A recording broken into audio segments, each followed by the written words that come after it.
Yo, what's happening, world? Name's Raheem Flowers. And that's some serious deja vu, because I said that about half a year ago in my video, Dear Black People Learn Self-Preservation. Now, topic of discussion that I want to have is about the current generation, i.e. Generation Y/Z,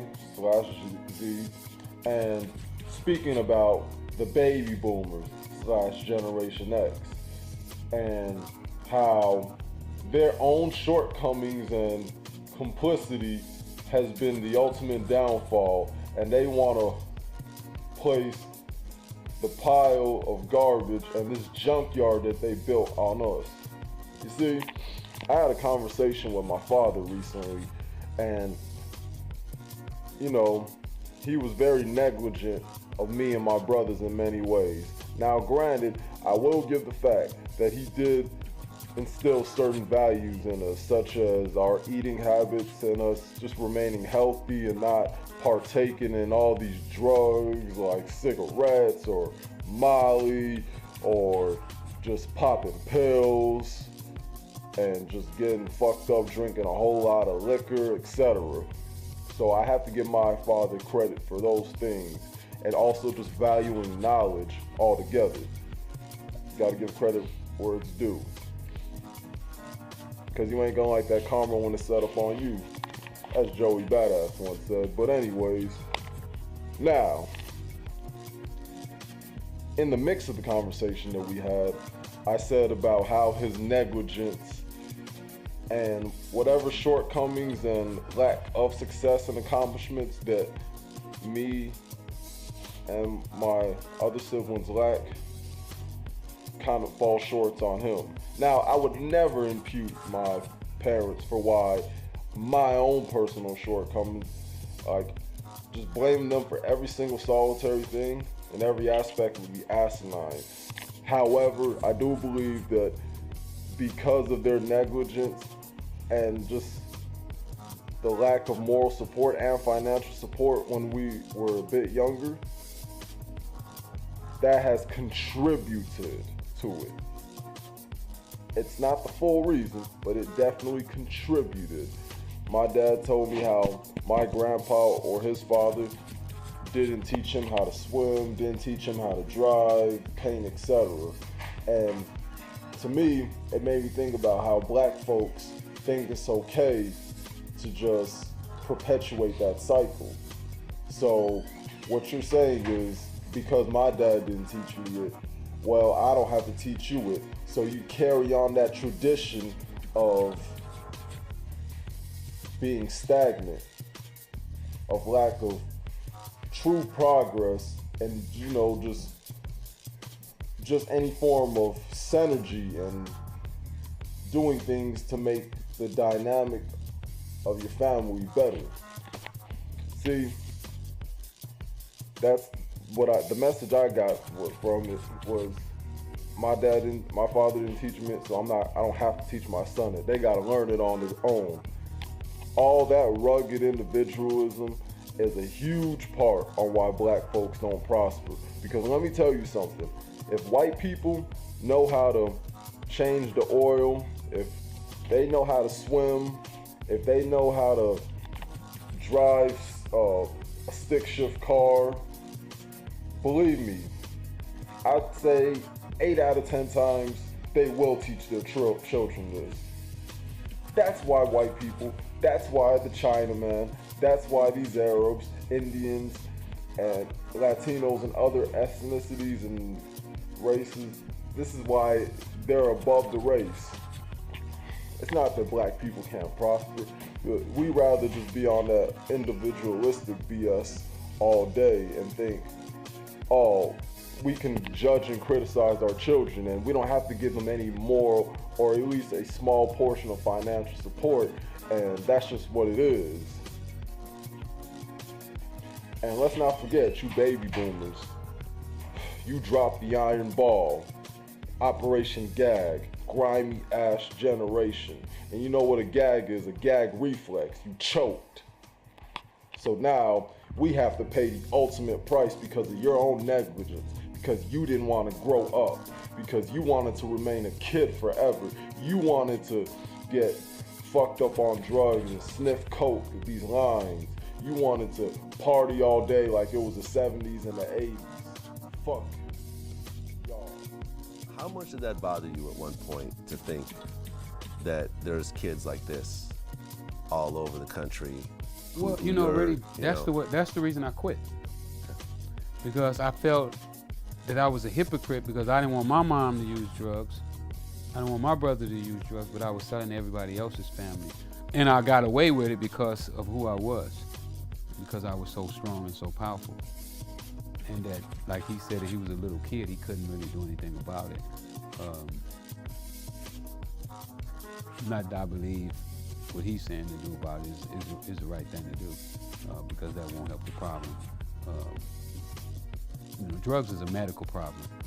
It's not a legal problem. It's not a incarceration problem. You can't lock your way out of it. You can't kill your way out of it, because if he killed all the dope dealers around, his mom is going to create another one. She likes drug dealers. She likes to get high. And we have to start dealing with those issues and not picking out somebody who may be exploiting the situation and say, you know what, you're the cause of this. And I'm not saying everybody. I respected what Tommy Sotomayor said. He's even said to a young man about a year ago how we are cleaning up after the mess of his generation. And I can respect that. And I also respect the fact that Generation X, 60s, 70s, 50s babies, there are many that do acknowledge that their generation was that of complicity, was that of apathy. And now they want to scrutinize, denigrate the rest of us in Generation Y/Z, the millennials, because of their own blunders. I can never respect a group that won't admit to their failures. So when they say respect your elders, I find that hard to believe, because the elders not only don't respect us, they don't even respect themselves enough to acknowledge their own personal errors. You made a conscious decision to even be a detriment to your own grandchildren and your next successors. How could I respect my elders after some crap like that? So whenever I see a rapper coming out like these drill rappers, whenever I see a rapper like Young Thug, whenever I see all these Insta thoughts, all this fuck shit that emerged, Pandora's box just completely opened because you guys wanted to be some pricks who didn't want any responsibility. So now you expect us to have that accountability when you yourself didn't have it. Now, I don't like Sergeant Willie Pete, but I have to agree with the guy. The brother, when he had a long post within a video, I can't for the life of me remember the name of it, but he was saying how, what I said, how could you be mad and talk about what this generation doesn't do when you never brought any form of equity to us, but you want to be mad of our lack of success. You want to criticize. You want to just think you could get on some pious bullshit all day, and we're just supposed to respect what you got to say, and your opinion is the universal truth. We're supposed to stand by this so-called gospel truth that y'all spout, and you supposedly have more wisdom, but obviously you didn't have enough wisdom, because if you did, generation that we live in this era would not be the way it is.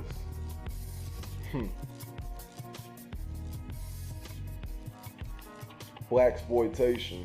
Y'all wanted to live this life of pimps, players, gangsters, drug slingers, and now look, this has become the figure for many of black society. This has become what it means to be a D-boy, to be a real nigga. Now look, this is who we deify. rather than somebody who's going out to college and, you know, getting their degrees, going to a 4-year university, Ivy League school. Nope. It's like the brother Black Man Taking Our Community Back said. This revolves around cultural adaptation, regressive cultural adaptation. And that's where a lot of that stems from.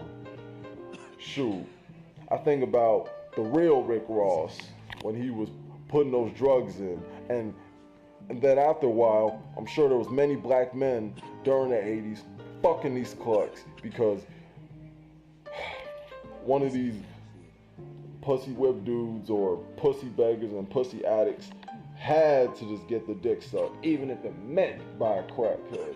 And now then it led to having crack babies. So you could thank guys like Rick Ross.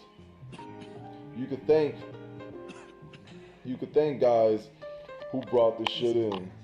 Even these other gangsters like Tookie Williams. You could thank people for creating these blaxploitation films and, as I was just stated, becoming like the quote-unquote alpha male of the black community. And then the manufacturing these do-nothing thug-ass niggas that we have today. So that's where all that comes from. It's a product of your own blunders. So if there's anybody to blame, it's both of us. Us, because we have the information. We live in the age of information, meaning that it's easier to acquire data, knowledge / information, and you know, we as Generation Y have to acknowledge, hey, if one doesn't know their history, guess what? We're going to repeat it. And there's no need to be repeating it since we have all these websites to go off of, all these articles, we have all these citations. So us, my generation, we can't really fall back on that. But your generation has manufactured all this fuck shit that exists within this era. So the baby boomers, Generation X, y'all not off the hook. Not by a freaking long shot. So now, we can't make this so much about an age thing. We have to just knock off that whole, well, you know, a certain age brackets are just going to have to live with the fact that one should be respected more than the other. When it's hard to believe in that. When the adults want to be the kids and the kids want to be the adults. But that's the irony of life, ain't it? I think that's all I'm gonna say, because I'm gonna leave the rest of this shit for the war in Chirac, war Chirac. I'm gonna leave the rest of my commentary for it. Peace out, y'all.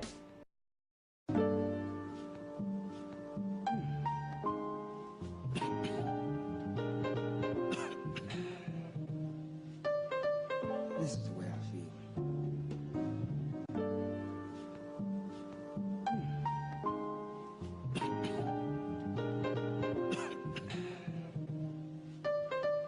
This is the way I feel.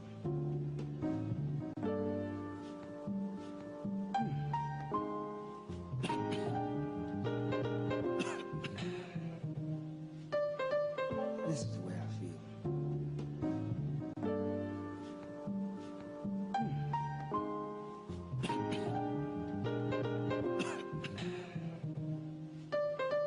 This is